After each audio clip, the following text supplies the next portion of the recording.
Last example, example 2. I'm going to skip example 3. So here we go. All you have to know how to do is write an equation of the parabola that's shown here. So you got two options: x squared equals 4py, or y squared equals 4px. Now look at it.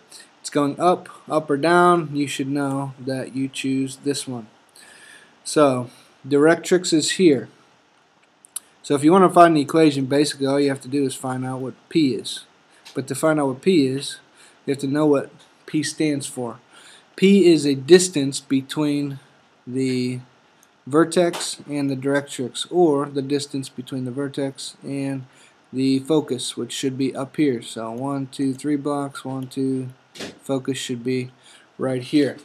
Now, P comes from the focus. So it doesn't come from directrix. Directrix is right here, which is, this is y equals, because it's horizontal. And if you take a look here, this is 1.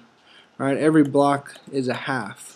So this is actually 1.5 units. So y equals 3/2 is your directrix. Now if you remember the formulas, it's supposed to be y equals negative p, which means p is actually, I'm sorry, 3/2, negative 3/2. So it's supposed to be y equals negative p, so p is just 3/2. And you could tell that too by, if you graphed it out and look at the graph, focus should be right here, and that point is 3/2 comma, or 0 comma 3/2. Okay, so p, people mess this up. X squared equals 4 times p. People aren't sure whether if it's negative 3/2 or positive 3/2.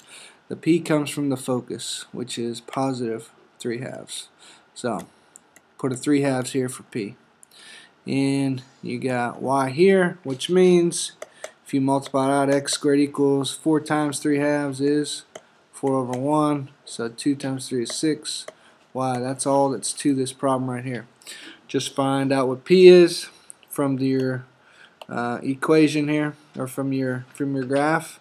Figure out the distance between these two things from your vertex and your focus, and there's your p. So put p in there, you got your equation. That's all it's to it. So just pay attention. If I give you a focus, or I'll give you directrix.